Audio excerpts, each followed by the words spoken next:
Hello students. आज इस lecture में हम 10th क्लास का रियल नंबर जो नंबर सिस्टम का बिल्कुल बेसिक कॉन्सेप्ट है वो पढ़ने जा रहे हैं। ये जो चैप्टर है ये फर्स्ट चैप्टर आपका रहेगा 10th क्लास में, और नंबर सिस्टम आपका आगे अगर 10th के बाद 11th और 12th में भी मैथ में बिल्कुल बेसिक कॉन्सेप्ट रहता है नंबर सिस्टम, तो उसी पर बेस ये चैप्टर है। तो आगे आप तैयारी करोगे सीबीएसई बोर्ड की, या फिर 10th के बाद एनडीए या जेई की भी प्रिपरेशन करने जा रहे हो, तो उसमें भी ये चैप्टर का बेसिक जरूर कहीं ना कहीं आपको देखने को मिलेगा। चलो स्टार्ट करते हैं। सबसे पहले आपको इंट्रोडक्शन ऑफ रियल नंबर होता क्या है ये आपको पता होना चाहिए। देखो, रियल नंबर नंबर का ही एक पार्ट है, और रियल नंबर के भी दो पार्ट होते हैं, एक तो होता है रैशनल नंबर और एक होता है इर्रेशनल नंबर। तो रियल नंबर है combination of two numbers, rational plus irrational. Rational number क्या होता है अगर उसकी बात करूं, तो रैशनल नंबर होता है जिसको हम P अपॉन Q की फॉर्म में राइट कर सके, जहां पर Q not equal to 0 and P and Q are integer, ये इंटीजर होने चाहिए। और अगर सिंप्लीफाई करेंगे तो P एंड Q किसी कोई नंबर कॉमन आ रहा है तो कैंसिल आउट होने के बाद कोप्राइम भी बन जाएंगे ये। और इरेशनल क्या होता है, जो नंबर रैशनल नहीं है वो रियल नंबर, जो रैशनल नहीं है वो इरेशनल रहेंगे। रैशनल नंबर को हम Q से रिप्रेजेंट करते हैं और इरेशनल को हम Q डैश से रिप्रेजेंट करते हैं, या फिर लिख सकते हैं रियल में से रैशनल नंबर हटा दो तो वो इरेशनल नंबर आता है। रियल नंबर का जो सिंबल है वो कैपिटल आर रहेगा। रियल नंबर को हम कैपिटल आर से रिप्रेजेंट करेंगे। रियल नंबर के दो पार्ट है, रैशनल और इर्रेशनल। रैशनल को कैपिटल क्यू से और इर्रेशनल को क्यू डैश या फिर रियल माइनस रैशनल से भी हम लिख सकते हैं। अब बेसिक कुछ एग्जाम्पल लिखे गए हैं जो रियल नंबर के एग्जाम्पल है, इनमें कुछ रैशनल है कुछ इर्रेशनल है। तो देखो, रैशनल है जिसको पी अपॉन क्यू की फॉर्म में लिख सके, तो वन जो है वन को मैं one upon one P upon Q की फॉर्म में लिख सकता हूं, तो ये अपना रैशनल नंबर है। जीरो, जीरो को भी मैं जीरो अपॉन वन की फॉर्म में लिख सकता हूं, तो ये भी एक रैशनल नंबर है। माइनस टू को भी मैं माइनस टू अपॉन वन लिख सकता हूँ, ये भी रैशनल नंबर है। 1.414, देखो डेसिमल एक्सपेंशन में ये टर्मिनेटिंग डेसिमल एक्सपेंशन है, आगे हम डिस्कस करने वाले हैं। अगर टर्मिनेटिंग डेसिमल एक्सपेंशन है तो वो रियल नंबर होता है। पाई इरेशनल नंबर होता है, पाई अपना इरेशनल नंबर रहेगा। 3/4 ये अपना rational number P upon Q की फॉर्म में। और इरेशनल नंबर जर्नली रूट की फॉर्म में आपको देखने को मिलेंगे, लेकिन आफ्टर सिंप्लीफिकेशन तो रूट टू इरेशनल नंबर है। देखो, ये नहीं कि सभी रूट वाले नंबर जो है वो इरेशनल होते हैं। मैं लिख दूं रूट 9, इसको सिंप्लीफाई करेंगे तो थ्री के इक्वल आएगा, जबकि 3/1 में इसको लिख सकता हूं पी अपॉन क्यू की फॉर्म में, तो ये तो अपना रैशनल नंबर है। तो सभी रूट की टर्म में जो नंबर होते हैं वो इरेशनल नहीं होते। आफ्टर सिंप्लीफिकेशन अगर रूट में आ रहा है तो ही वो इरेशनल नंबर होगा। तो रैशनल और इरेशनल उम्मीद कर रहा हूं क्लियर हो गए होंगे यहाँ से। अब कुछ बेसिक क्वेश्चंस है यहाँ पर, वो एक बार डिस्कस कर लेते हैं। Define real number with example, तो अभी हमने ऊपर डिस्कस किया रियल नंबर क्या है, combination of rational plus irrational number. और एग्जाम्पल आपके सामने ये रहेगी। Are all integer are real number, देखो इंटीजर जो है वो रैशनल का पार्ट होता है, रैशनल नंबर का पार्ट ही इंटीजर होता है। रैशनल अगर रियल नंबर है तो इंटीजर भी क्या रहेंगे, रियल नंबर रहेंगे। रूट 49 अभी मैंने सोल्व करके दिखाया। देखो, रूट 49 ये 7 का स्क्वायर है, तो 7 बचेगा अपना, स्क्वायर और रूट कैंसिल आउट होकर के, और 7 को 7/1 की फॉर्म में लिख सकता हूं, तो ये तो एक रैशनल नंबर है, और रैशनल नंबर है तो ये रियल नंबर भी रहेगा। -5/7 रैशनल और इरेशनल, तो ये पी अपॉन क्यू की फॉर्म में है तो ये अपना रैशनल नंबर रहने वाला है। पी अपॉन क्यू की फॉर्म में है तो ये रैशनल नंबर रहने वाला। Right any three rational number, देखो ऊपर काफी एग्जाम्पल हमने लिए थे, कोई भी तीन रैशनल नंबर के एग्जाम्पल इसने पूछे हैं तो आप यहाँ पर तीन रैशनल नंबर के एग्जाम्पल लिख दोगे। चलो नेक्स्ट स्लाइड पर चलते हैं, देखते हैं क्या। अब आते हैं टाइप ऑफ नंबर्स। वो तो रियल नंबर के दो पार्ट थे, और भी नंबर्स के टाइप होते हैं, तो कुछ टाइप अभी हम डिस्कस करने वाले हैं। जैसे फर्स्ट टाइप यहाँ पर नेचुरल नंबर, साथ ही साथ इनके सिंबल जरूर देखना, जैसे रियल नंबर का सिंबल कैपिटल आर था, रैशनल का कैपिटल क्यू था, फिर रैशनल का क्यू डैश था। तो ऐसे ही नेचुरल नंबर को हम कैपिटल एन से लिखते हैं, सिंबल इसका कैपिटल एन रहेगा। और नेचुरल नंबर को हम काउंटिंग नंबर भी बोलते हैं, जो वन से स्टार्ट होकर के one two three up two plus infinity तक चलेंगे। होल नंबर क्या होते हैं? होल नंबर का नोटेशन कैपिटल डब्ल्यू होता है, ये ध्यान रखेंगे। और ये नेचुरल नंबर प्लस इसमें जीरो और इंक्लूड हो जाएगा। नेचुरल नंबर तो आएंगे वन से स्टार्ट होने वाले, साथ में जीरो और इंक्लूड हो जाएगा, तो ये अपने होल नंबर होते हैं। देखो मैं फिर बोल रहा हूँ, काउंटिंग नंबर है, इनके बीच में 1.1 1.2 1.3 ये जो डेसिमल वाले आ रहे हैं, फ्रैक्शन वाले आ रहे हैं, वो इंक्लूड नहीं होते हैं, ये ध्यान रखेंगे। अच्छा इंटीजर्स की बात करता हूं मैं अभी। इंटीजर क्या होता है? इंटीजर को कैपिटल जेड से रिप्रेजेंट करते हैं, जो आपको दिख रहा है यहाँ पर, सिंबल इसका कैपिटल जेड रहेगा। इंटीजर नंबर होता है कॉम्बिनेशन ऑफ नेचुरल नंबर, देखो इधर सारे नेचुरल नंबर है, इधर नेगेटिव ऑफ नेचुरल नंबर -1 -2 -3 है, और प्लस में जीरो, तीनों का कॉम्बिनेशन इंटीजर्स होता है। अगर सिंपल वे में लिखना चाहें तो हम इसको ऐसे भी लिख सकते हैं कि जीरो, उसके बाद +-1 +-2 up to infinity, plus minus infinity तक चलेगा। ये अपने इंटीजर्स होते हैं। फिर आता है रैशनल नंबर, अभी पीछे डिस्कस भी किया था हमने। रैशनल नंबर क्या कैपिटल क्यू से रिप्रेजेंट करते हैं रैशनल नंबर को, और ऐसे नंबर जिसको पी अपॉन क्यू की फॉर्म में लिख सके, लेकिन इसके लिए कुछ कंडीशंस भी है। क्या? कि Q not equal to zero and P and Q are integer, ये इंटीजर होने चाहिए, ये ध्यान रखेंगे। अच्छा इरेशनल नंबर क्या होते हैं? ऐसे नंबर जो, ऐसे रियल नंबर जो रैशनल ना हो, वो इरेशनल बचेंगे। तो इसको या तो क्यू डैश से रिप्रेजेंट करते हैं, या फिर मैं लिख सकता हूं कि रियल माइनस रैशनल नंबर, ये भी मैं लिख सकता हूं। देखो यहाँ पर डेसिमल एक्सपेंशन के बारे में लिख रखा है, आगे हम डिस्कस करेंगे कि इरेशनल नंबर जो होते हैं वो नॉन टर्मिनेटिंग और नॉन रिपीटिंग डेसिमल एक्सपेंशन होते हैं। तो ये आगे डिस्कस करेंगे डेसिमल एक्सपेंशन के बारे में, ये टॉपिक भी अपना आएगा, तो यहाँ पर ध्यान रखेंगे। वैसे इरेशनल नंबर क्या रहेगा? Non terminating non repeating. Next real number, real number अभी पीछे बताया हमने, क्या combination of rational and irrational number. उम्मीद कर रहा हूं कि टाइप ऑफ नंबर्स आपको क्लियर हो गए होंगे। चलते हैं नेक्स्ट स्लाइड पर। कुछ क्वेश्चंस हैं अभी तक जो हमने पढ़ा उस पर बेस। पहला क्वेश्चन है differentiate between rational and irrational. अभी दोनों की डेफिनेशन मैंने बताई थी। रैशनल क्या होता है? जिसको पी अपॉन क्यू की फॉर्म में लिख के, where Q not equal to zero and P and Q are integers. और इरेशनल नंबर क्या होते हैं? Real number which are not rational, जिसको हम पी अपॉन क्यू की फॉर्म में नहीं लिख सकते। जर्नली किसकी फॉर्म में लिखेंगे? रूट की फॉर्म में। क्लियर है? Give two example of each type, तो ये भी हम डिस्कस कर चुके हैं, दोनों का डिफरेंस भी और एग्जाम्पल भी हमने डिस्कस कर लिए। Are all whole numbers natural number, क्या सभी होल नंबर नेचुरल नंबर होते हैं? नहीं, होल नंबर क्या होते हैं? जीरो से start, 0 1 2 3 up to dash dash.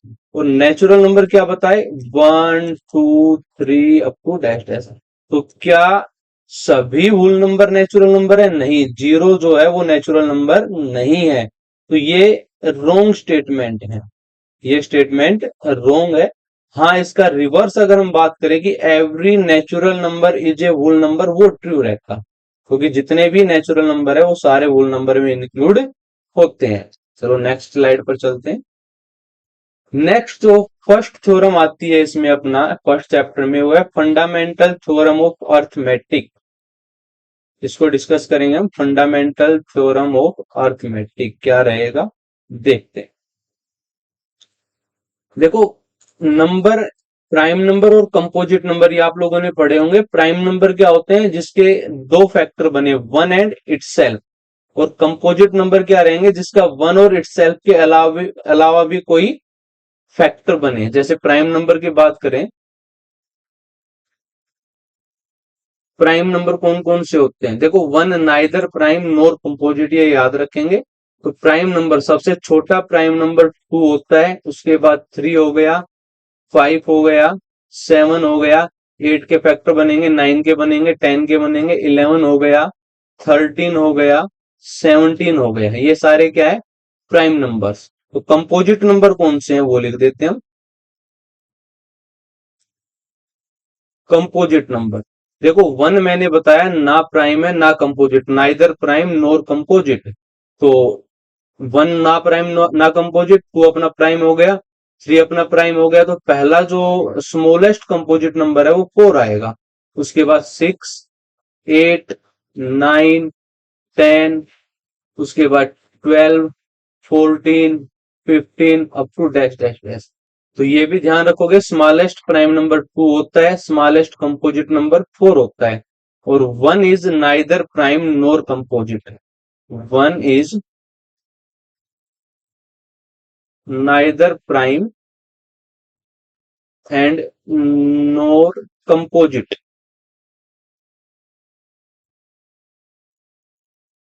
ये प्रॉपर्टी याद रखोगे। तो प्राइम नंबर मैंने आपको बताया, कंपोजिट नंबर मैंने आपको बताया, और एक प्रॉपर्टी क्लियर कर दो। यहाँ से एक प्रॉपर्टी है कि स्मॉलेस्ट प्राइम, स्मॉलेस्ट कंपोजिट, और एक ऐसा नंबर टू, केवल एक ऐसा नंबर है जो इवन भी है और प्राइम भी है, ये भी ध्यान रखोगे।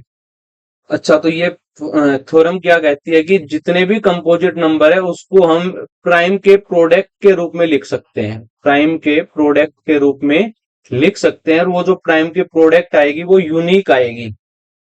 ये भी ध्यान, यूनिक का मतलब केवल एक ही टाइप से, ये नहीं कि अलग अलग टाइप से हम लिख सकते हैं। जैसे एग्जाम्पल ले रखा है 120। 120 का प्राइम फैक्टराइजेशन देखो, ये टू से डिवाइड होगा, टू से डिवाइड होगा तो कितना आएगा यहाँ पर 60। फिर 60 अगेन टू से डिवाइड होगा, टू से डिवाइड होकर के कितना बचेगा 30। 30 अगेन टू से डिवाइड होगा, क्या बचेगा 15। 15 थ्री से डिवाइड होगा, क्या बचेगा 5। तो देखो, प्राइम नंबर से डिवाइड करते हुए प्राइम फैक्टराइजेशन हमने निकाला। टू कितनी बार आया, तीन बार। तो टू की पावर थ्री, फिर थ्री वन टाइम है, थ्री की पावर वन, और फाइव वन टाइम है, फाइव की पावर वन। तो ये है अपना फंडामेंटल थ्योरम ऑफ अर्थमेटिक्स में कंपोजिट नंबर को as a product of prime लिखना। देखो, या तो ऐसे आप फैक्टराइजेशन कर सकते हो, प्राइम फैक्टराइजेशन, या काफी बार आप लोगों ने ऐसे भी किया होगा, इस टाइप से भी आप कर सकते हो। 120 टू से डिवाइड करेंगे, 60 आएगा, अगेन टू से डिवाइड करेंगे, 30 आएगा, अगेन टू से डिवाइड करेंगे, 15 आएगा।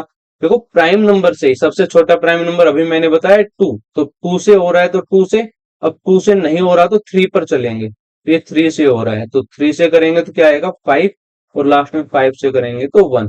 तो टू कितनी बार आ रहा है, थ्री टाइम, तो टू की पावर थ्री हो गया। थ्री वन टाइम आ रहा है तो थ्री की पावर वन हो गया। फाइव वन टाइम आ रहा है तो फाइव की पावर वन हो गया। तो ये प्राइम फैक्टराइजेशन मैंने आपको सिखाया, कुछ प्रॉपर्टीज बताई है। ऐसे आपको कुछ क्वेश्चंस करने हैं, 140 के प्राइम फैक्टराइजेशन इसी टाइप से, 144 के प्राइम फैक्टराइजेशन इसी टाइप से, राइट प्राइम फैक्टर ऑफ 420, तो इसके प्राइम फैक्टराइजेशन करने हैं। फिर ये कहता है कि आप 60 को इस फॉर्मेट में लिख सकते हैं, तो प्राइम फैक्टराइजेशन करके आप देख सकते हो। फिर कहते हैं 37 प्राइम नंबर है या कंपोजिट नंबर, तो 37 के फैक्टर बना के देखो। अगर इसके केवल वन और इटसेल्फ दो ही फैक्टर रहेंगे तो प्राइम नंबर है, अदरवाइज वो कंपोजिट नंबर है। तो प्राइम और कंपोजिट भी क्लियर होता है, प्राइम फैक्टराइजेशन भी क्लियर होता है। नेक्स्ट कॉन्सेप्ट पर चलते हैं अभी।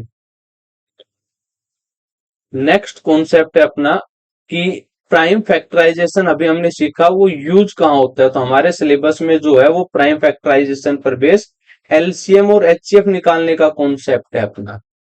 तो एप्लीकेशन ऑफ प्राइम फैक्टराइजेशन पढ़ते हैं, फाइंडिंग एचसीएफ एंड एलसीएम। अच्छा, एचसीएफ क्या होता है, एचसीएफ होता है हाईएस्ट कॉमन फैक्टर, और एलसीएम क्या होता है? एलसीएम होता है लिस्ट कॉमन मल्टीपल। यहाँ पर फैक्टर वर्ड है, यहाँ पर मल्टीपल वर्ड है। तो फैक्टर क्या होता है और मल्टीपल क्या होता है वो भी हम डिस्कस करेंगे। एचसीएफ निकालते कैसे हैं वो हम डिस्कस करेंगे। सबसे पहले एचसीएफ के बारे में पढ़ लेते हैं। एचसीएफ है product of smallest power of common prime. जितने भी नंबर है उनके प्राइम फैक्टराइजेशन करो, और सभी नंबर में जो स्मॉलेस्ट पावर कॉमन आ रही है प्राइम नंबर की उनकी प्रोडक्ट करेंगे। और एलसीएम में कौन सी हाईएस्ट पावर उठानी है। चलो एग्जाम्पल के साथ हम क्लियर करते हैं। एक एग्जाम्पल मैं जर्नली ले लेता हूं। 12 एंड 9 ले लेते हैं। चलो सिंपल सा एग्जाम्पल।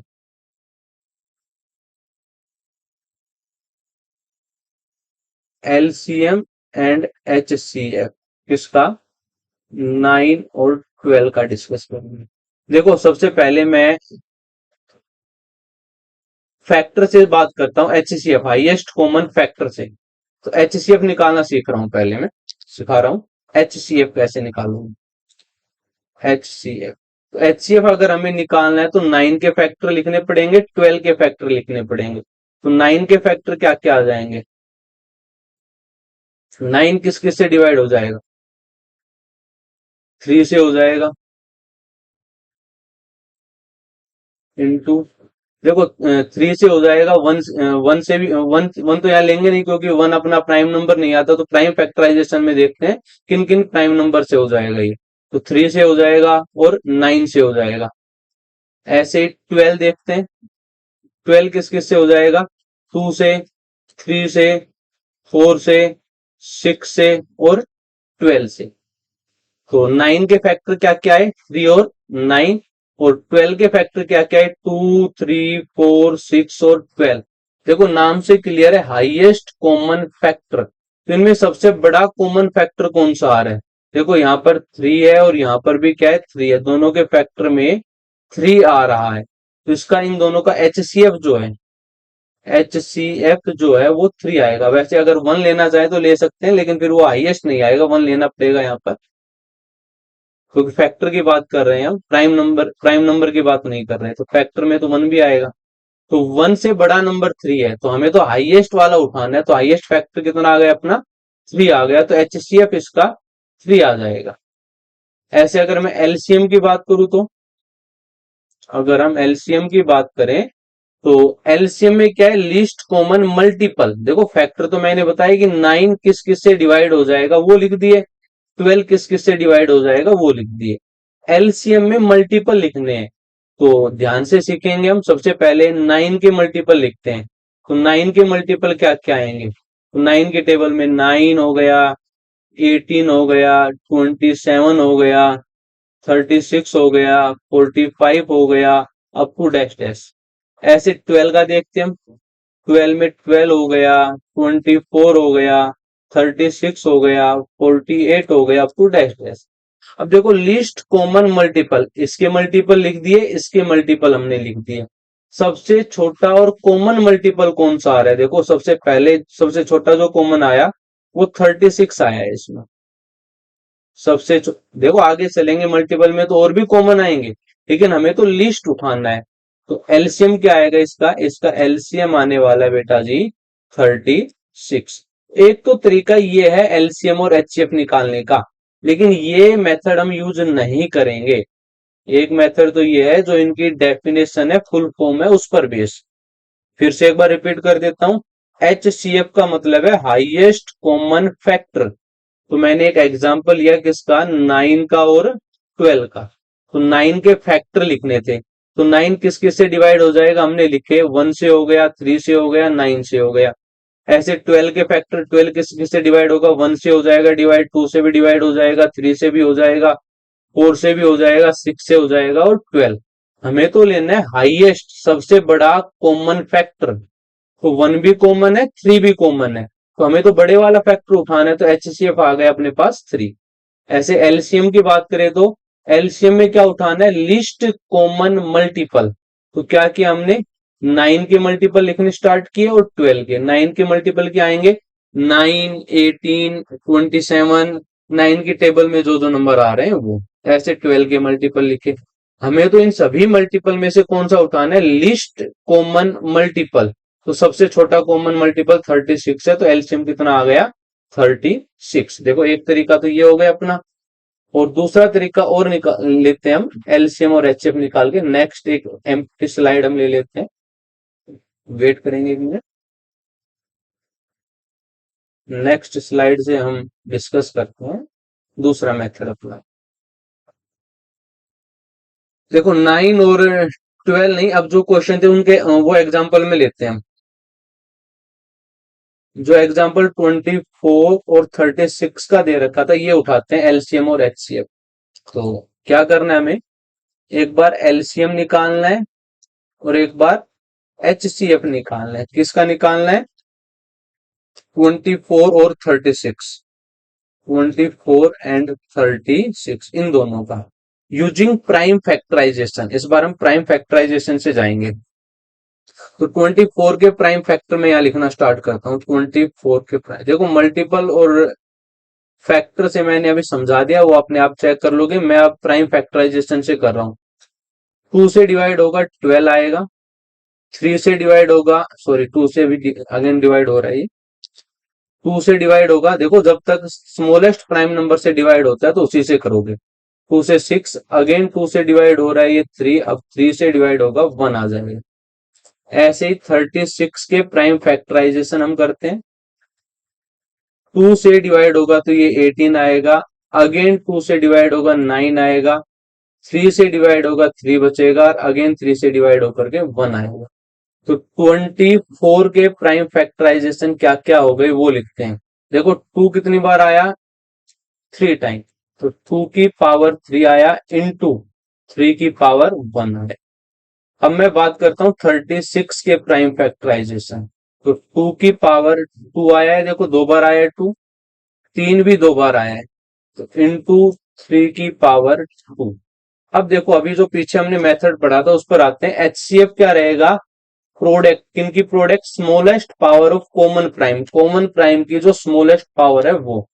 देखो यहाँ भी 2 आ रहा है, यहाँ भी 2 आ रहा है, तो मैं एचसीएफ निकालना स्टार्ट करता हूँ। एचसीएफ किसका, लिखोगे कैसे, एचसीएफ किसका, 24 और 36 का। तो एक तो 2 प्राइम कॉमन आ रहा है और एक 3 भी आ रहा है। देखो 2 प्राइम नंबर दोनों में, 3 भी दोनों में, और इसकी कौन सी पावर उठानी है, लोएस्ट पावर उठानी है। देखो लिख रखा है smallest power of common primes. HCF में क्या उठानी है, स्मॉलेस्ट पावर।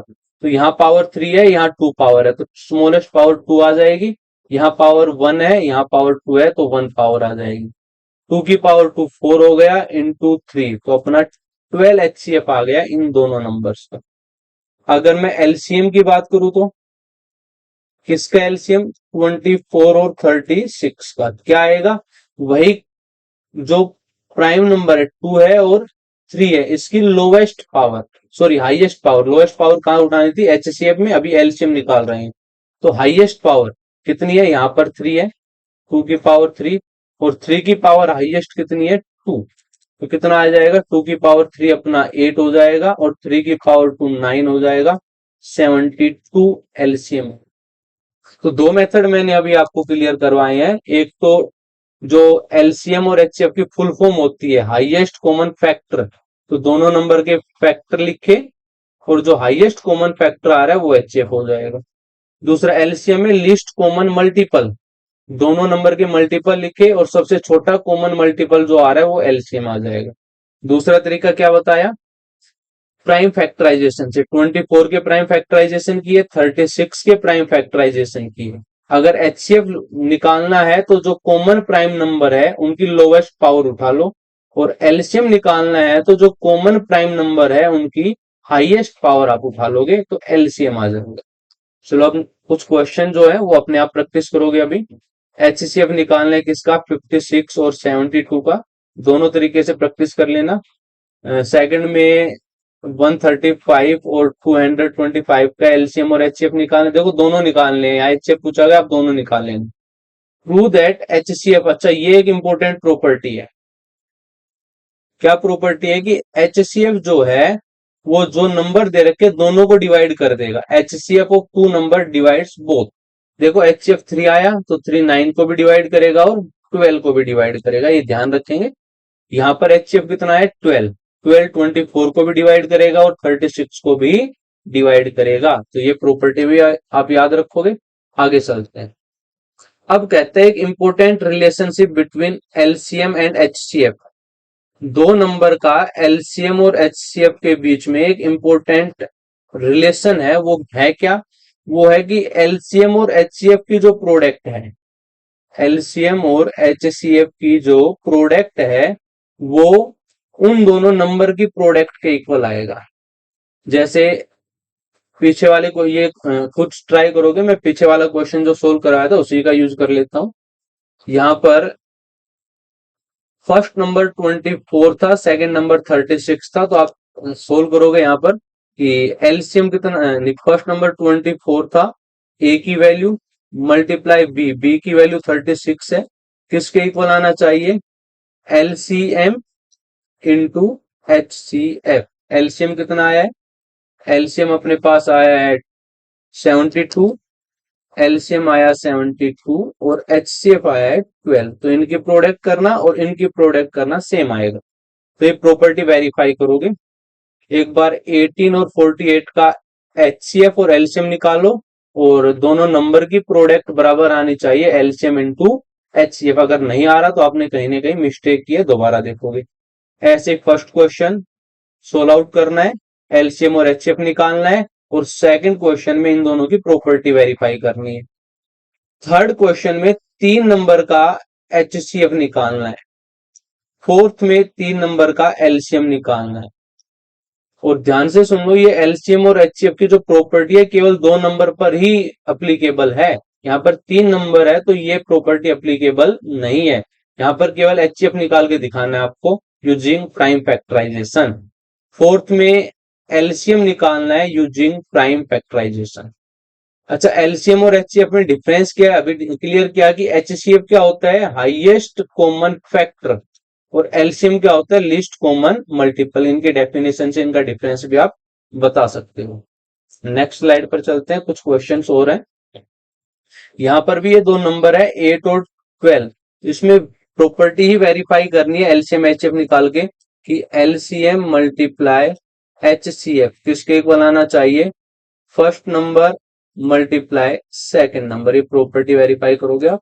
ऐसे ही सेकंड में भी यही प्रॉपर्टी वेरीफाई करनी है, खुद ट्राई करोगे। और third question, can this B use for 3 number? नहीं, ये 2 नंबर के लिए एप्लीकेबल है, 3 नंबर के लिए एप्लीकेबल नहीं है। चलो नेक्स्ट स्लाइड पर चलते हैं, यहां तक उम्मीद कर रहा हूं क्लियर हो गया होगा। Finding the LCM and HCF of number which is in the form of P upon Q. देखो यहाँ पर कुछ नंबर ले लेता हूं और उनका एलसीएम और एचसीएफ निकालने का फॉर्मूला बताता हूं। अगर मुझे एचसीएफ निकालना है, कुछ नंबर दे रखे हैं, पहला नंबर है ए अपॉन बी, दूसरा नंबर है सी अपॉन डी, तीसरा नंबर है ई अपॉन एफ। मतलब पी अपॉन क्यू की फॉर्म में कुछ नंबर है, उनका अगर मुझे एचसीएफ निकालना है तो इसका फॉर्मूला रहेगा बेटा जी, एचसीएफ निकाल दो किनका? न्यूमरेटर में जो है उनका, ए का, सी का और ई का, और अपॉन में एलसीएम निकाल दो किनका? जो डेनोमिनेटर में है उनका, बी का, डी का और एफ का। तो ये फॉर्मूला आप याद रखोगे। अगर मुझे एलसीएम निकालना है किनका? 3 या 4 या जितने भी नंबर है फ्रैक्शन में, A upon B, C upon D, E upon F, अगर मुझे इनका एलसीएम निकालना है तो जो फाइंड आउट करना है वो न्यूमरेटर का तो वही एलसीएम है तो एलसीएम, एचसीएफ है तो एलसीएम। तो यहाँ एलसीएम निकालना था तो न्यूमरेटर का तो एलसीएम, ए का, सी का और ई का, और डेनोमिनेटर का एचसीएफ।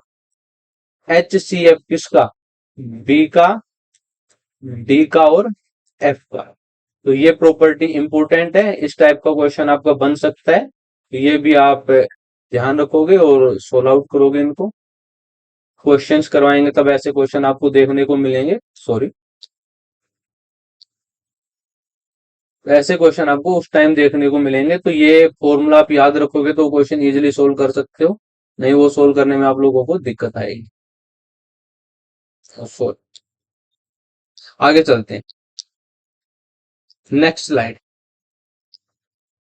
इरेशनल नंबर, इरेशनल की अभी डेफिनेशन तो हम क्लियर कर चुके हैं। ऐसे नंबर जो पी अपॉन क्यू की फॉर्म में लिखे जाएं, number which are in the form of P upon Q where Q not equal to zero and P and Q are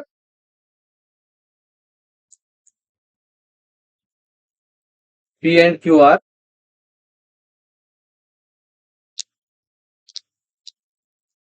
P and Q are integers.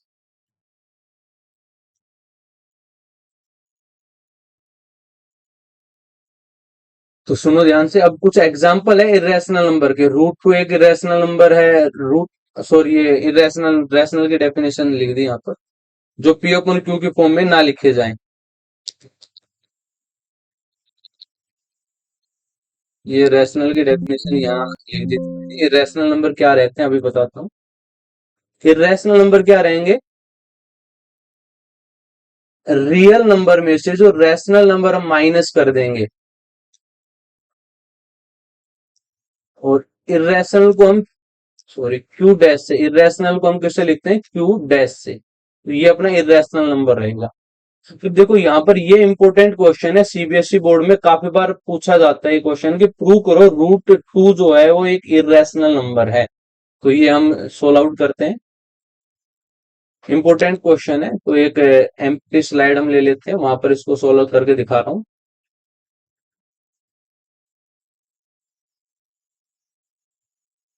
क्या question है? Prove that, question है prove that root two is irrational. Root two को जो है वो irrational prove करना है। तो यहां पर जो मेथड यूज होगा वो कंट्राडिक्शन मेथड यूज होगा। कंट्राडिक्शन मेथड क्या होता है कि जब हमारे पास दो ही रास्ते हो और हम जो रोंग वे है उस पर चलना स्टार्ट करें, बोलेंगे हम रोंग जो वे चूज किया था उस वजह से हम जो जिस जगह पहुंचना था उस डेस्टिनेशन पर नहीं पहुंच पाए। तो सिंपल सी बात है कि जो एक रास्ता बच गया वही सही डायरेक्शन थी। तो यहाँ पर भी वही यूज होता है कंट्राडिक्शन की, नंबर या तो रैशनल होगा या इरेशनल होगा। मैं इसको रैशनल प्रूव करते हुए सोल्व करूंगा, और जो हम लेट कर रहे हैं वो हमारा गलत प्रूव हो जाएगा। तो जो बच गया क्या, वो इरेशनल ही बच गया, वो इरेशनल रहेगा। तो सबसे पहले हम क्या करेंगे? लेट करेंगे। ध्यान से सीखेंगे इसको कि let root two is rational number. देखो, रूट टू जो है वो इरेशनल होता है, ये तो कंफर्म है, लेकिन हमें इसको प्रूव करना है। तो प्रूव करना है तो मैंने लेट कर लिया कि ये रैशनल नहीं इरेशनल नंबर है। अगर ये इरेशनल नंबर है नहीं, लेट किया हमने, ये ध्यान से सुन लो। अगर ये रैशनल नंबर लेट कर लिया तो इसको मैं रूट टू को मैं पी अपॉन क्यू की फॉर्म में लिख सकता हूं, जहां पर Q not equal to zero and P and Q are coprime. P और क्यू जो है वो को प्राइम नंबर्स हैं। को प्राइम मतलब क्या होगा? को प्राइम ध्यान से सुन लो। को प्राइम वो नंबर होते हैं जिसमें कोई भी कॉमन फैक्टर ना आए। पी एंड क्यू आर को प्राइम, इसका मतलब इसमें कुछ भी कॉमन नहीं है। इन दोनों का एचसीएफ जो है वो वन है। चलो को प्राइम का मैं यहाँ लिख देता हूं कि इनका जो एचसीएफ है दोनों का वो वन के इक्वल आएगा। को प्राइम नंबर क्या होते हैं? जिनका एचसीएफ वन आए। अब ध्यान से सुनो, इसको सिंप्लीफाई करते हैं। ये जो Q जो है डेनोमिनेटर में, इसको इस साइड लेके जाता हूं मैं, तो क्या आ जाएगा? Root two Q equal to P. अब स्क्वेयरिंग बोथ साइड करते हैं हम इसको, स्क्वेयरिंग बोथ साइड, दोनों तरफ स्क्वेयर करते हैं। तो रूट टू का स्क्वेयर क्या हो जाएगा? टू, और क्यू का स्क्वेयर हो जाएगा Q square equal to P square. अब ध्यान से सुनना, यहाँ पर पी स्क्वेयर के दो फैक्टर बन गए। मैं बोलूं कि 15 के जो है वो दो फैक्टर बन गए, 3 मल्टीप्लाई समथिंग। अब हमें ये नंबर पता है 15 है, तो समथिंग तो 5 आ गया। तो इसका मतलब 15 जो है वो 3 से भी डिवाइड हो जाएगा और 5 से भी डिवाइड हो जाएगा, क्योंकि 15 के ही दो फैक्टर है। ऐसे यहाँ पर पी स्क्वेयर के जो है वो दो फैक्टर है, एक टू है और एक क्यू स्क्वेयर है। तो पी स्क्वेयर जो है वो दो से डिवाइड हो जाएगा। तो यहां से मैं लिख सकता हूं पी स्क्वेयर इज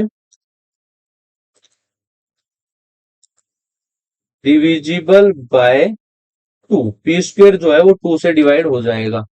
अब एक प्रॉपर्टी और है कि अगर पी स्क्वेयर 2 से डिवाइड हो जाएगा तो पी भी 2 से डिवाइड होगा। तो this implies that P is also divisible by 2। अगर पी स्क्वेयर 2 से डिवाइड हो रहा है तो पी भी 2 से डिवाइड होगा। देखो पी का स्क्वायर मैं बोलता हूं कि 6 का स्क्वायर वो किस किस से डिवाइड हो जाएगा, मैं बोल रहा हूँ वो प्राइम नंबर में 2 से भी डिवाइड हो रहा है। तो अगर 6 का स्क्वायर 36 2 से डिवाइड हो रहा है तो 6 भी किससे डिवाइड हो जाएगा, 2 से। ध्यान से सुन लो, प्राइम नंबर है, प्राइम नंबर की बात कर रहा हूँ। आगे देखते हैं। अगर P जो है वो 2 से डिवाइड हो रहा है, मैं बोलूं 10 जो है वो 2 से डिवाइड हो रहा है, तो 10 को मैं लिख सकता हूं क्या, 2 मल्टीप्लाई समथिंग। समथिंग का मतलब अब यहाँ 10 है तो 5 ही बचेगा। ऐसे अगर P 2 से डिवाइड हो रहा है तो P को मैं लिख सकता हूँ 2 मल्टीप्लाई, अब P की वैल्यू मुझे नहीं पता तो मैं 2 मल्टीप्लाई ए लिख देता हूं। तो P को क्या लिख दूंगा मैं, P इक्वल टू 2 मल्टीप्लाई ए। इसको इक्वेशन फर्स्ट नाम दे देता हूं मैं, इसको इक्वेशन सेकंड। अच्छा P को मैंने लिख दिया 2 मल्टीप्लाई ए, क्यों, क्योंकि P 2 से डिवाइड हो रहा है। अगर P 2 से डिवाइड होगा तो P के फैक्टर में एक तो 2 आएगा और एक अदर फैक्टर आएगा। अदर फैक्टर हमें नहीं पता तो ए ले लिया। अब P की वैल्यू 2a जो है वो इक्वेशन फर्स्ट में पुट कर दो, from equation first and second. From equation first and second P की वैल्यू इक्वेशन फर्स्ट में आप सब्सटीट्यूट करोगे तो क्या आएगा, 2q square equal to P की वैल्यू 2a, और Q का स्क्वायर है तो स्क्वायर हो जाएगा। देखो यहाँ पर तो कितना आएगा, यहाँ पर आ गया 4a स्क्वायर। अब 2 को इधर डिवाइड में ले आओ तो Q स्क्वायर किसके इक्वल आ गया, 2 डिवाइड में आएगा 4 से कैंसिल आउट हो जाएगा, 4a स्क्वायर बाय 2। तो 2 से कैंसिल आउट होके बचेगा 2a स्क्वायर। तो देखो यही कहानी जो यहाँ पर बनी थी वही कहानी यहाँ फिर बन गई। यहाँ पर पी स्क्वेयर के दो पार्ट, दो फैक्टर हो रहे थे, यहाँ पर क्यू स्क्वेयर के दो फैक्टर हो गए। तो क्यू स्क्वेयर जो है वो 2 से डिवाइड भी हो जाएगा और ए स्क्वेयर से भी। तो यहां से लिख सकता हूं क्या कि Q square is divisible by 2। Q square जो है वो 2 से डिवाइड हो रहा है। अगर क्यू स्क्वेयर 2 से डिवाइड होगा तो this implies that Q is also divisible by 2। तो क्यू भी किससे डिवाइड हो जाएगा, 2 से। तो ये ध्यान रखोगे। अब ध्यान से सुनो, यहां से जो आउटपुट निकला वो क्या कि P 2 से डिवाइड हो रहा है तो P के फैक्टर में 2 आएगा। यहां से क्या आया, Q भी जो है 2 से डिवाइड हो रहा है, इसका मतलब Q के फैक्टर में भी क्या आएगा, 2। और यहां क्या लिखा गया था वो देखो, P and Q are coprime, मतलब इसमें कोई भी कॉमन नंबर है नहीं। कंट्राडिक्शन आ गया यहां से, आया ना, यहां से कंट्राडिक्शन आ गया। क्यों, क्योंकि हमने लेट किया था पी एंड क्यू आर को प्राइम, और यहां पर क्या आ रहा है, पी भी 2 से डिवाइड हो रहा है, दो भी, सॉरी, क्यू भी 2 से डिवाइड हो रहा है। तो this implies that 2 is common factor of P and Q. दो जो है इन दोनों का कॉमन फैक्टर है, hence this so that P and Q are not को प्राइम। तो यहां से क्या दिख रहा है, this show that P and Q are note को प्राइम, ये को प्राइम नहीं है। और हमने क्या लिया था, पी एंड क्यू आर को प्राइम, तो यहाँ कंट्राडिक्शन आ गया। कंट्राडिक्शन का मतलब विरोधाभास हो रहा है कि हमने जो लेट किया था वो गलत लेट किया था। तो ये कंट्राडिक्शन आया किस वजह से, क्योंकि हमने जो लेट किया है वही गलत लेट किया। तो क्या लिखेंगे, this contradiction is due to, यहां लिखेंगे हम लास्ट में, दिस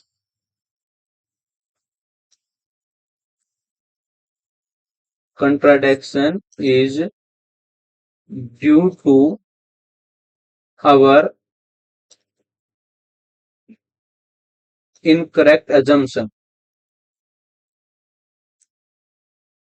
हमने गलत अज्यूम कर रखा है। गलत अज्यूम हमने अज्यूम क्या कर रखा है, रैशनल। अब ये गलत अज्यूम कर रखा है कि रैशनल नहीं है, तो बस क्या गया, irrational. Hence root two is irrational. Root two is irrational. तो ये इंपॉर्टेंट कॉन्सेप्ट है जो बोर्ड एग्जाम में 100% हर बार आता है। तो एक बार दोबारा मैं रिपीट कर देता हूँ। प्रूव करना है रूट टू जो है वो एक इरेशनल नंबर है, तो क्या मेथड यूज करेंगे, कंट्राडिक्शन का। उसके लिए क्या करेंगे, रूट टू को हम रैशनल मान लेंगे। अगर रूट टू रैशनल है तो रूट टू को हम लिख सकते हैं पी अपॉन क्यू की फॉर्म में, जहां पर Q not equal to zero, ये रैशनल की डेफिनेशन है। और जहां पर पी एंड क्यू क्या रहेगा, कोप्राइम। कोप्राइम का मतलब यहां पर कुछ भी कॉमन नहीं है, इनका एचसीएफ क्या आएगा, वन। क्यू को हम दूसरी साइड लेके गए तो root two Q equal to P, squaring both side किया तो two Q square equal to P square. P square के दो फैक्टर बन गए, एक तो टू और एक क्यू स्क्वेयर। इसका मतलब पी स्क्वेयर दो से डिवाइड हो जाएगा, P square is divisible by two. अगर पी स्क्वेयर दो से डिवाइड हो जाएगा तो P is also divisible by two, तो पी भी दो से डिवाइड हो जाएगा। अगर पी दो से डिवाइड हो रहा है तो पी के दो फैक्टर बनेंगे। पी के फैक्टर में टू तो आएगा ही आएगा, दूसरा फैक्टर पता नहीं तो ए ले लेता हूं मैं, तो पी लिख दिया मैंने टू इंटू ए। और ये वैल्यू मैंने फर्स्ट इक्वेशन में सब्सटीट्यूट कर दी। यहां से क्या आया, two Q square equal to P square. P की वैल्यू ये रखी तो यहां पर हो गया फोर ए स्क्र। टू को डिवाइड में लेके गए तो क्यू स्क्र किसके इक्वल आ गया, two into A square. Q square के भी दो फैक्टर बने, एक तो टू बना और एक ए स्क्र बना। इसका मतलब Q square is divisible by two, Q square दो से डिवाइड हो जाएगा। अगर क्यू स्क्र दो से डिवाइड हो रहा है तो क्यू भी किससे डिवाइड हो जाएगा, दो से। अब यहां से क्या क्लियर हो रहा है कि पी भी दो से डिवाइड हो गया, क्यू भी दो से डिवाइड हो गया। तो टू जो है वो कॉमन आ गया पी एंड क्यू में, और हमने क्या मानना है कि दोनों को प्राइम है। तो ये कंट्राडिक्शन आ गया है। कंट्राडिक्शन किस लिए आया, हमारा इनकरेक्ट अजम्पशन, हमने लेट ही गलत कर रखा है। तो इस वजह से रूट टू क्या आ जाएगा अपना, इरेशनल। को अच्छे से क्लियर करेंगे इस क्वेश्चन को, इंपोर्टेंट कॉन्सेप्ट। आगे चलते हैं।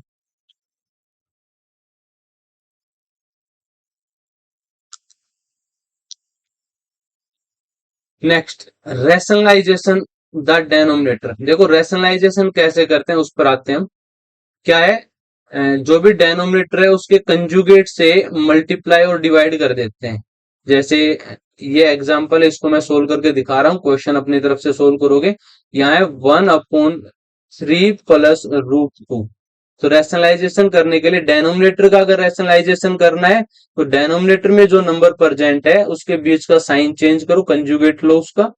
Three, sorry minus three minus root two upon three minus root two, जिससे मल्टीप्लाई उसी से डिवाइड। ऊपर तो क्या हो गया, थ्री माइनस रूट टू ही हो गया। और नीचे एक आइडेंटिटी लग रही है A plus B, A minus B, तो A square minus B square. तो थ्री का स्क्वेयर माइनस रूट टू का स्क्वेयर। तो क्या आ जाएगा अपने पास, थ्री माइनस रूट टू, और अपॉन में थ्री का स्क्वेयर नाइन हो जाएगा, रूट टू का स्क्वेयर, रूट और स्क्वेयर कैंसिल आउट हो गए, टू बचेगा। तो नीचे बचा सेवन, तो थ्री के नीचे अलग से लिख दो, माइनस रूट टू के नीचे सेवन अलग से लिखो। तो रैशनलाइजेशन भी आपको आना चाहिए। ओके, आगे चलते हैं। बाकी अभी चार क्वेश्चन है इन पर बेस, ये अपने आप ट्राई करोगे, सोल्व करोगे चारों को। मेथड मैंने बता दिया है, आगे चलते हैं। डेसिमल एक्सपेंशन पर आते हैं अभी हम। देखो डेसिमल एक्सपेंशन होते हैं दो टाइप के मेनली। दो टाइप के कौन से, एक तो होता है टर्मिनेटिंग और एक नॉन टर्मिनेटिंग। मेनली तो दो ही टाइप के रहेंगे, लेकिन नॉन टर्मिनेटिंग के दो पार्ट और होते हैं। एक तो होता है टर्मिनेटिंग, एक होता है नॉन टर्मिनेटिंग।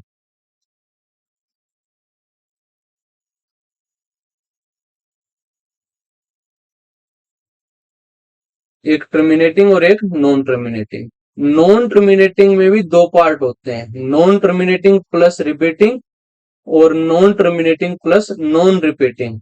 एक में नॉन टर्मिनेटिंग के साथ क्या आ जाएगा, रिपीटिंग, और एक नॉन रिपीटिंग।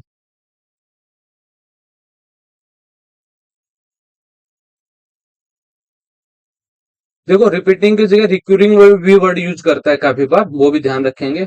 अब देखो टर्मिनेटिंग क्या होता है, टर्मिनेटिंग होता है कि पी अपॉन क्यू की फॉर्म में है और पी को क्यू से डिवाइड करेंगे तो फाइनाइट डिजिट आएगी। क्या आएगी? Finite digit. जैसे 1 को 4 से डिवाइड करेंगे तो कंप्लीट डिवाइड हो जाएगा, तो 0.25 फाइनाइट डिजिट है, पीछे डैश डैश नहीं लग रहा है कि आगे तक ये चलता जाएगा। तो टर्मिनेटिंग में क्या रहेगा? फाइनाइट डिजिट आएगी।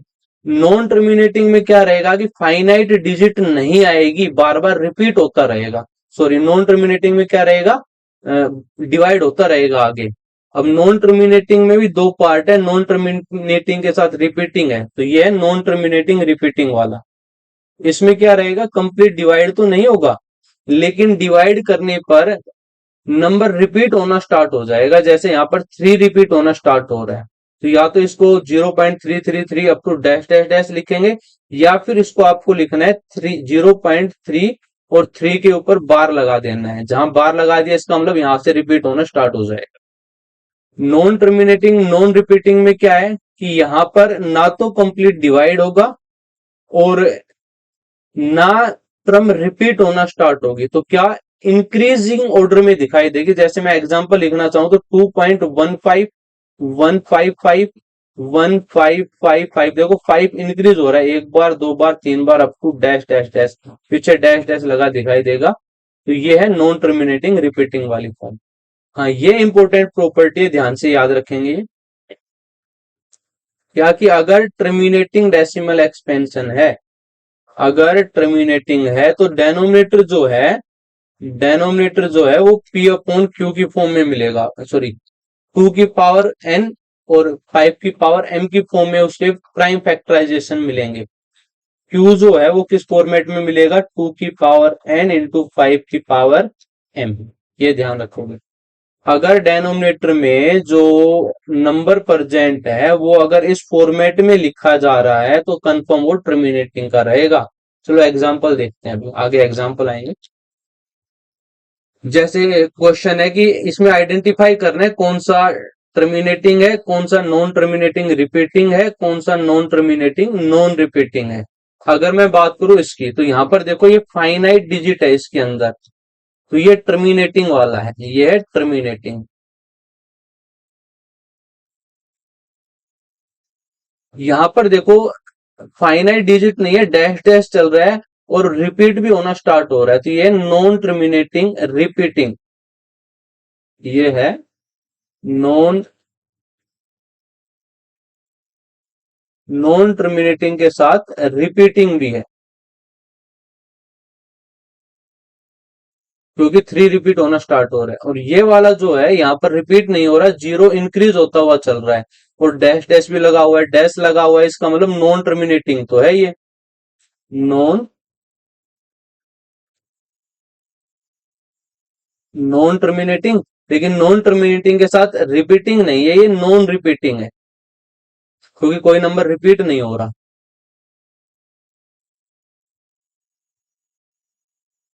अभी पीछे बताया था कि कोई नंबर अगर रिपीट होना स्टार्ट हो रहा है तो रिपीटिंग में आएगा, अगर इंक्रीज होता हुआ जा रहा है तो नॉन रिपीटिंग में आएगा, तो ये नॉन रिपीटिंग का है। नेक्स्ट, 1/7 टर्मिनेटिंग है या नहीं। देखो अभी टर्मिनेटिंग के लिए पीछे बताया था कि जो Q जो है उसके फैक्टर 2 की पावर n 5 की पावर n, मतलब 2 और 5 ही केवल प्राइम फैक्टराइजेशन में आना चाहिए। लेकिन यहां तो डेनोमिनेटर में क्या है? 7 है, P और Q की फॉर्म में, सॉरी Q जो है वो 2 इंटू 5 की फॉर्म में नहीं है, तो ये टर्मिनेटिंग नहीं है। नेक्स्ट, यहाँ पर 16 है, 16 के फैक्टर बनाएंगे तो 2 मल्टीप्लाई 2 मल्टीप्लाई 2 मल्टीप्लाई 2, तो 16 को मैं लिख सकता हूं क्या कि 2 की पावर 4 इंटू 5 की पावर 0, तो 2 की पावर m इंटू 5 की पावर n की फॉर्मेट में लिख सकता हूं, तो इसका मतलब ये टर्मिनेटिंग है। नेक्स्ट, 2/3, इसको डिवाइड करके डेसिमल फॉर्म में लिखना है, वैसे नीचे 2 और 5 की फॉर्म में नहीं है, तो नॉन टर्मिनेटिंग तो कंफर्म है, डिवाइड करके देख लेंगे। अच्छा, कंडीशन लिखनी है टर्मिनेटिंग की, तो अभी बताया था टर्मिनेटिंग की कंडीशन क्या है, जो डेनोमिनेटर है क्यू वो किस फॉर्मेट में होना चाहिए? 2 की पावर m इंटू 5 की पावर n। ये था, आगे बढ़ते हैं अभी। अच्छा, कुछ ऑपरेशंस हैं रैशनल और इरेशनल पर, कि अगर हम ऐड करें, किनको ऐड करें, रैशनल और रैशनल को, तो दो रैशनल नंबर को ऐड करेंगे तो हमेशा एक रैशनल नंबर ही आएगा, ध्यान रखोगे ये। कोई भी दो रैशनल नंबर लें, उसको एडिशन करेंगे तो हमेशा क्या आएगा, रैशनल। अगर एक रैशनल और एक इरेशनल लें और उनका एडिशन करें तो हमेशा इरेशनल आएगा। ये प्रॉपर्टीज टेबल लिख रखी है, याद रखोगे अपने। अगर एक दोनों ही इरेशनल नंबर है, पहला भी इरेशनल है दूसरा भी इरेशनल है, तो वो डिपेंड करेगा नंबर पर बेस। रैशनल भी हो सकता है और इरेशनल। एग्जाम्पल दे रखा है, √2 प्लस √2 क्या आ गया, 2√2, ये तो इरेशनल ही है। लेकिन √2 और माइनस √2 का एडिशन क्या आएगा, 0, और 0 क्या है, एक रैशनल नंबर है। तो रैशनल तभी आएगा जब एक नंबर पॉजिटिव ले ले और वही नंबर एक नेगेटिव में ले, फिर ऐड करें। ऐसे सब्ट्रैक्शन के लिए प्रॉपर्टी ध्यान रखोगे क्या है, कि अगर दो रैशनल नंबर को सब्ट्रैक्ट करेंगे तो हमेशा रैशनल, चाहे ऐड कर लो चाहे सब्ट्रैक्ट कर लो, रैशनल प्लस रैशनल या रैशनल माइनस रैशनल, हमेशा रैशनल ही आएगा। ऐसे ही रैशनल और इरेशनल को चाहे ऐड करो चाहे सब्ट्रैक्ट करो, हमेशा इरेशनल ही रहेगा। लेकिन दोनों इरेशनल नंबर का डिपेंड करेगा नंबर पर बेस, वो रैशनल भी हो सकता है और इरेशनल भी। जैसे √3 पहला नंबर लिया और दूसरा भी सेम नंबर ले लिया √3, और इनका डिफरेंस किया तो 0 आया, 0 क्या बन गया, रैशनल। तो रैशनल भी हो सकता है और इरेशनल भी, ध्यान से सुन लो। एडिशन और सब्ट्रैक्शन में रैशनल और रैशनल का चाहे ऐड करो चाहे सब्ट्रैक्ट करो, हमेशा रैशनल ही रहेगा। रैशनल और इरेशनल चाहे ऐड करो चाहे सब्ट्रैक्ट करो, वो हमेशा इरेशनल रहेगा। लेकिन दोनों इरेशनल है तो उनका एडिशन और सब्ट्रैक्शन नंबर पर डिपेंड करेगा, रैशनल भी हो सकता है और इरेशनल भी। आगे चलते हैं ऐसे मल्टीप्लीकेशन और डिवीजन में प्रॉपर्टी। अगर दो रैशनल नंबर हैं तो उनको चाहे मल्टीप्लाई करो चाहे डिवाइड करो, हमेशा रैशनल ही आएगा। लेकिन ध्यान से सुन लो, डिवाइड वाले में डेनोमिनेटर में 0 नहीं होना चाहिए। ये प्रॉपर्टी जरूर ध्यान रखोगे, डिवाइड वाले में क्या, कि Q 0 के इक्वल नहीं होना चाहिए। ऐसे ही नेक्स्ट, रैशनल और इरेशनल की मल्टीप्लीकेशन और डिवीजन, रैशनल आएगा या इरेशनल डिपेंड करता है नंबर पर। कैसे, एक एग्जांपल लेता हूं मैं, कि मल्टीप्लीकेशन में 0 एक रैशनल ले लिया, √2 एक इरेशनल ले लिया, मल्टीप्लाई किया 0 आया, और 0 क्या, एक रैशनल नंबर है।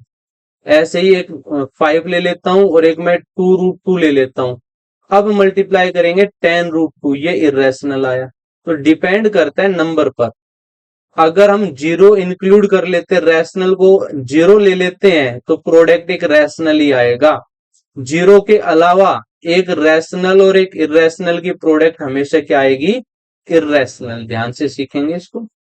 ऐसे डिवीजन में अगर मैं 0/√3 लेता हूं, सॉरी, रैशनल अपॉन इरेशनल है और आंसर आ रहा है 0, रैशनल ही आ रहा है। अगर मैं बोलूं कि 5/2√7, ये रैशनल है ये इरेशनल है, तो आंसर एक इरेशनल आ रहा है। तो ये डिपेंड करता है कि नंबर क्या ले रहे हैं हम। अगर 0 इंक्लूड रहेगा तो रैशनल आएगा, अगर 0 के अलावा रैशनल और इरेशनल लेते हैं तो अपना इरेशनल आएगा। ध्यान से सीखेंगे। अगर दोनों ही इरेशनल है, दोनों ही इरेशनल है, तो उनकी मल्टीप्लीकेशन रैशनल भी आ सकती है और इरेशनल अलग। अगर लाइक टर्म है, पहली भी √2 में है दूसरी भी √2 में है इरेशनल टर्म, तो वो रैशनल बनेगा। अगर अनलाइक है, एक √2 है और दूसरी अदर इरेशनल टर्म है, √3 √7 √11 की फॉर्म में, तो इरेशनल रहेगा। ऐसे ही ये भी चेक करोगे आप। ये प्रॉपर्टी क्लियर करेंगे अपनी। नेक्स्ट ये क्वेश्चन खुद ट्राई करोगे, समझा चुका हूं, √2 का √5 का ऐसे ही करना है। नेक्स्ट कंप्लीट है। तो क्या अभी तक हमने पढ़ा है, फॉर्मूले पढ़े हैं, टाइप ऑफ नंबर पढ़ा है, प्राइम फैक्टराइजेशन पढ़ा है, एलसीएम और एचसीएफ पढ़ा है। ये कंप्लीट रिवाइज करोगे और कंप्लीट स्लाइड को जो भी अभी समझाया गया है उसको अच्छे से रिवाइज करेंगे। फिर नेक्स्ट जो क्लास रहेगी अपनी, उसमें हम क्वेश्चंस की प्रैक्टिस करेंगे। आज के लिए इतना ही काफी है, बाकी हम नेक्स्ट क्लास में देखते हैं। हाँ, अच्छे से रिवाइज जरूर करना। और रूट की टर्म को इरेशनल प्रूव करने वाला क्वेश्चन मोस्ट इंपोर्टेंट है। एलसीएम एचसीएफ जो है वो मोस्ट इंपोर्टेंट है, ये अच्छे से सीख लोगे इस चैप्टर का।